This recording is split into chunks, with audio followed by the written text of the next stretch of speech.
สั่งสื่อของเด้อพี่น้องชุดติดตั้งแผงรับสัญญาณนะครับ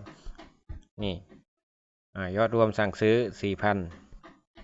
4,499 บาทโอ้ขนาดประหยัดไปได้นี่กดโค้ดส่วนลด907 บาทถ้ารวมเต็มนี่ 5,000 กว่าบาทเด้นี่เดี๋ยวจะให้ดูว่ามีอะไรบ้างเนาะ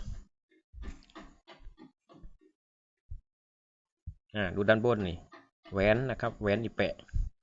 ต่อมาสมอบกต่อมาเหล็กน็อตตัวผู้ต่อมาน็อตตัวเมียนี่แคมหนีบท่อไอโบนแล้วก็กิฟหนีบท่อนี่ก็แคมอีกอันนี้ห่วงรองลวดสลิงนะครับทั้งหมดนี้ชุดติดตั้งเสาอากาศนะครับหมดเลยหมดตูดเลยเกลียงนองที่พี่น้องให้มานี่หมดเลยอดกาแฟจ่อยวันนี้ขอให้พี่น้องถูกอีกเนาะถูกเลขอีกด้วยๆบางๆเด้อพี่น้องเด้อ